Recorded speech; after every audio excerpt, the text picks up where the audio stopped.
Hey, what's up, Dean? Soooo Performance. We're at the shop. It's been a little bit, but we're here. We're back. And so is the nightmare. So, as you can see, here's one brand new transmission. And here's number two brand new transmission. This was the first one that I installed that we fought with. And so they're not brand new, they're built transmissions. So these were my cores that they bought.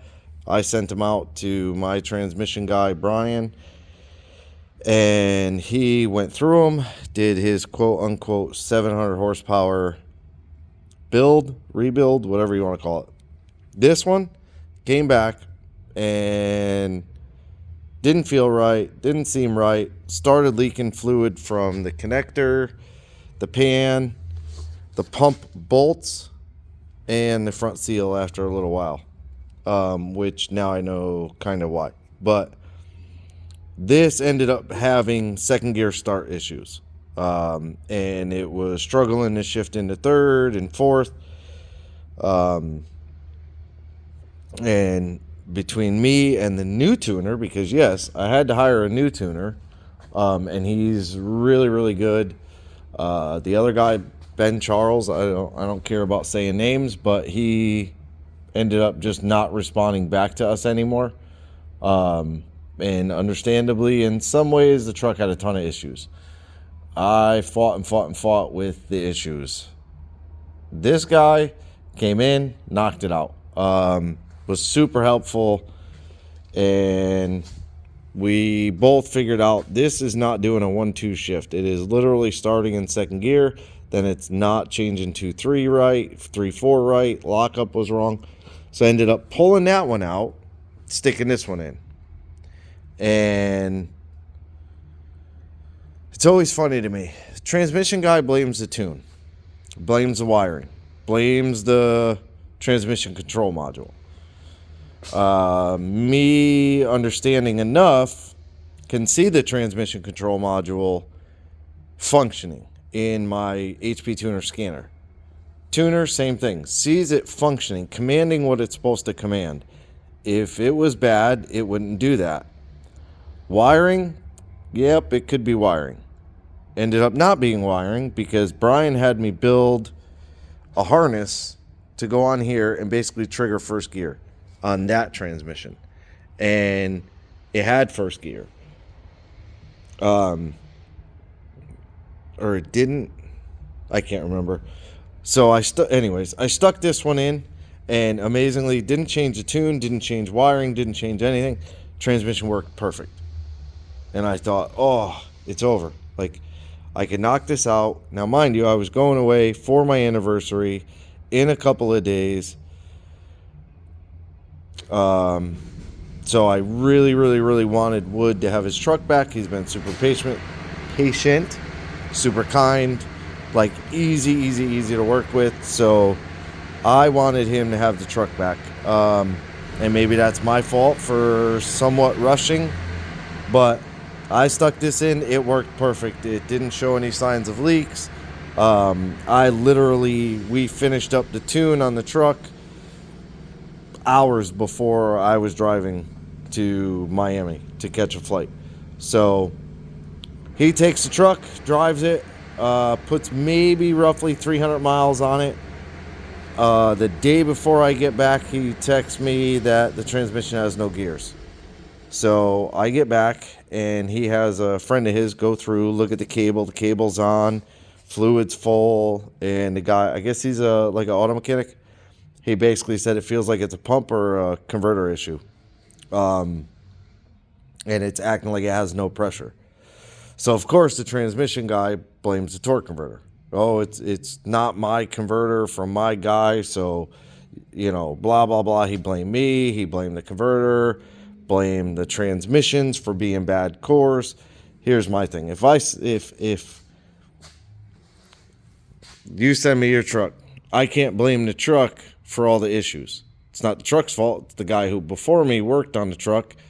My job is to correct all those issues, which I've been doing. And when correcting issues, you always find more issues that are pre-existing that just don't show up until you correct another thing.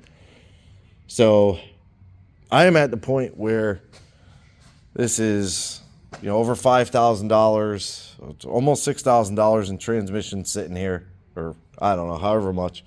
Torque converter is in that box. It's wiped out. The snout on it is junk. Can't really see it. Oh, that's not it. What the hell? No, I don't know what I did with it. I have no idea what I did with it. But it's not in that box. What the fuck did I do with it? Ha! I chucked it up in the lathe to see if it was square. So the snout has a huge groove, which is the pump bushing. So I took this apart. There's chunks in the bottom. This bushing is completely wiped out. And that's what you can see started leaking from the front. Same with that transmission. That bushing is got a lot of wear on it, which it shouldn't. It should be brand new. You can see inside there the copper color. So it wore the bushing, and that's what eventually started leaking. So it wore it on the front on this side, the back on that side, and everywhere else looks good. So it wearing on the bottom is not good. Tells me that this pump is not centered. They come in halves. The bolts leaking, who the hell knows? Could be that the pumps aren't centered, so they're not lining up and fluid seeping in between them. But I started out with the bolts leaking. These 4 bolts right here start having little drips. You can kind of see some of the leftover. It's all been sprayed and wiped and all that crap, but that was an issue. So now he's he's standing by it. He's got 2 cores that, according to him, my cores are no good, and that's the issue. I don't buy that, because I know both these transmissions were in my vehicle at one point. That one was a pile of crap that somebody rebuilt, and they sucked at rebuilding. This one was a junkyard one that I bought, put in the Escalade, and drove it for a very, very long time. And it basically had like a false neutral when you stopped, and it had to kind of build up pressure, and then it would catch. But once it caught, it shifted, did everything fine. So, I don't buy that. Plus the fact that he originally said this was a really good core, and there wasn't much wrong inside. So he went through everything, did everything. Now it's a transmission issue. So now he's got 2 cores that he's building to send back. I put my used transmission that I got on Facebook Market in there. Plus I had to rob a torque converter from Jeff because it wiped out Wood's torque converter. So I basically bought Jeff's converter to stick in this truck. This has been a nightmare through and through. Does not begin to describe this truck. It has a couple of codes, like for power steering position, angle, sensor, something or other like that. That's all the way up inside on the column. Like, what a pain in the butt. Has weird ABS codes, vacuum booster codes. So it's got some issues. So I'm not rushing. I'm not hurrying. I'm not gonna just come and get your truck. I ordered a smoke tester. That'll be here in a couple of days. I'm gonna get that. Test everything again, because I have searched for a vacuum leak. So working on that, working on 10 million things at once. Also, we have Jonathan's motor. This is his 6-liter that was my motor, sold to him. It's got 823 heads, got some goodies inside. I started getting it together, realized I didn't have the 4th bucket. They didn't ship it. I used the AC Delco buckets. I don't have the bag. I threw the bag away. But I used the AC Delco buckets, and I stuck the 2 in this side on top of the lifters. The lifters are all in there, the Gatorman bucket style lifters. So I stuck this one on. I had to search for the bolts, grab the bolts, put them in. Come to this side, and I got 1 bucket. And I was like, dang. So I at least wrapped up this side for him. The 823 heads, they've just been decked. The block has been decked by Central Florida Machine. Everything's brand new. Crank rods, pistons, everything's brand new. All forged. Good stuff. The valve train, I should have kept the valve cover off of it. It's all in here, but we did the trunnion upgrade, the brass. I think they're bronze bushings. Brass would be really soft. Might be brass. I can't remember. Trunnion upgrades from Tick Performance with the bolt kit. Got the hardened push rods, the ARP head bolts. This isn't a boosted application. The cam from Tick. So everything's on there. I got a nice set of powder coated black, kind of not wrinkle finish, but it's got a textured finish. Matching oil pan, textured finish, black, looks good. Front cover is just stuck on. I have to pop the seal, paint it. Yeah, so, interrupted as usual. Front cover, gonna powder coat that. The back cover, I gotta get a seal, but I have it. It's under there. That's the new front. They call it a balancer. GM Holly. They're calling it a balancer. Somewhere on here is a sticker. Or not. I mean, it's a pulley, but this is actually a balancer. This one's really a little bit weird. Kind of has like a small block Chevy balancer. So that's that. That's the other valve cover. Back cover is right there. I'm going to sandblast that one. I sandblasted this one. I got to get a crank cam sensor for it to go in there. I got the crank sensors in. The knock sensors are on. I got a dipstick coming. And what I'm working on right now is this pile of mess here. These are brackets that end up going together like this, and this loosens a bunch like this. And then it slides in a track. It hangs, it slides in a track. Actually, no. How does it go? Yeah, it hangs this way. Has what they call a cheesebro clamp, which is for a round tube. So that bolts into here, and then it grabs a round tube up in the ceiling, and then the track slides on, and then our track is for like a cart, a mobile cart thing. So I've been working on this. Worked on what we call a ship wheel, which is to control the cart that goes on the track. There's 30 of those, so that is 60 holes. Then there are 30 more of these, which is another 30 holes, but you also got to tap these holes. And I hate tapping. I don't mind drilling, I just hate tapping steel. I'll tap aluminum all day. I hate tapping steel. Hate it. The other piece, this is the top to our sway pole. It has a unicycle seat, leg straps, a little footrest I built, and that is a bearing that allows it to spin. The guy that set it up beat the living crap out of it, so it wouldn't come off the pipe, and instead of either leaving it or being gentle with it, he just beat the living shit out of it and broke it and destroyed it. So rebuilding that. The electric mobile, I almost have it figured out. I'm getting rid of this little rack and pinion that I put on because you have to turn it too far, and you can't turn it that far because you're sat there and it hits you. So I only want it to turn to about there. So you're going to get kind of a 90-degree swing,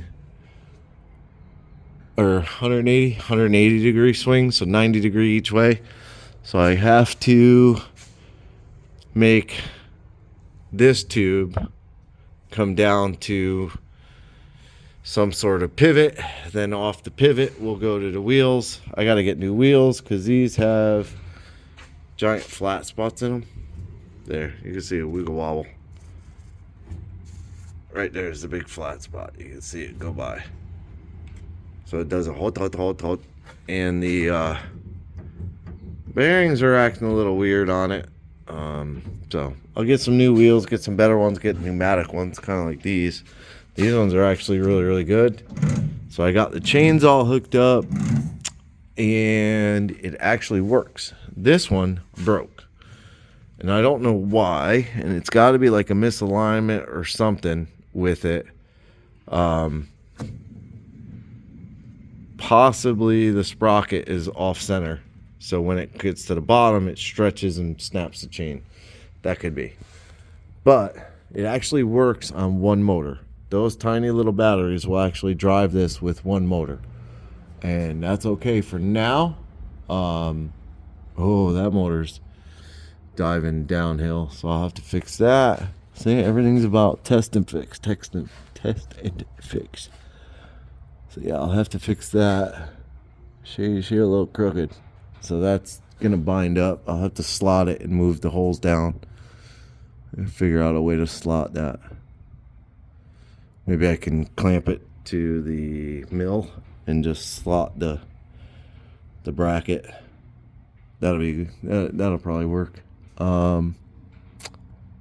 Then I got different sprockets for this right here. I got smaller ones because this thing driving across with one motor was taking off pretty good. Now it was pretty beat up batteries. One of them batteries is really no good at all. So it started getting up. It'd probably do 20-25 miles an hour if both motors were hooked up with good batteries. That's way too fast for us.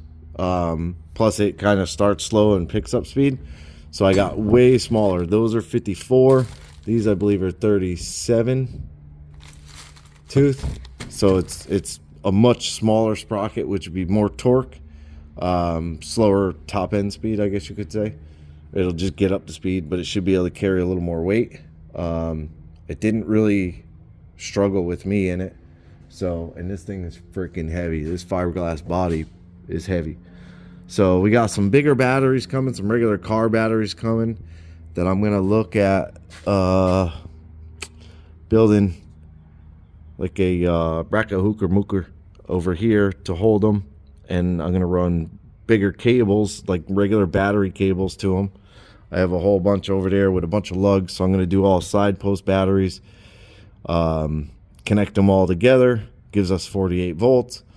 I have to figure out, then the other thing I'll have to figure out is how the hell to charge 48 volts.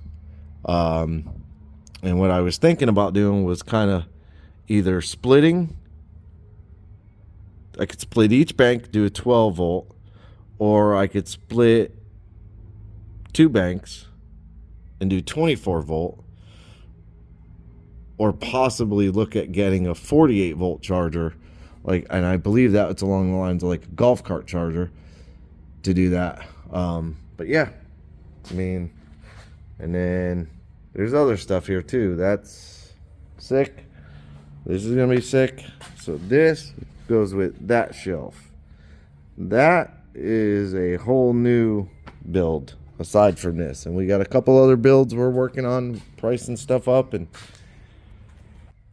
trying to figure out what they want. So we're back. I got a new phone. My old phone broke.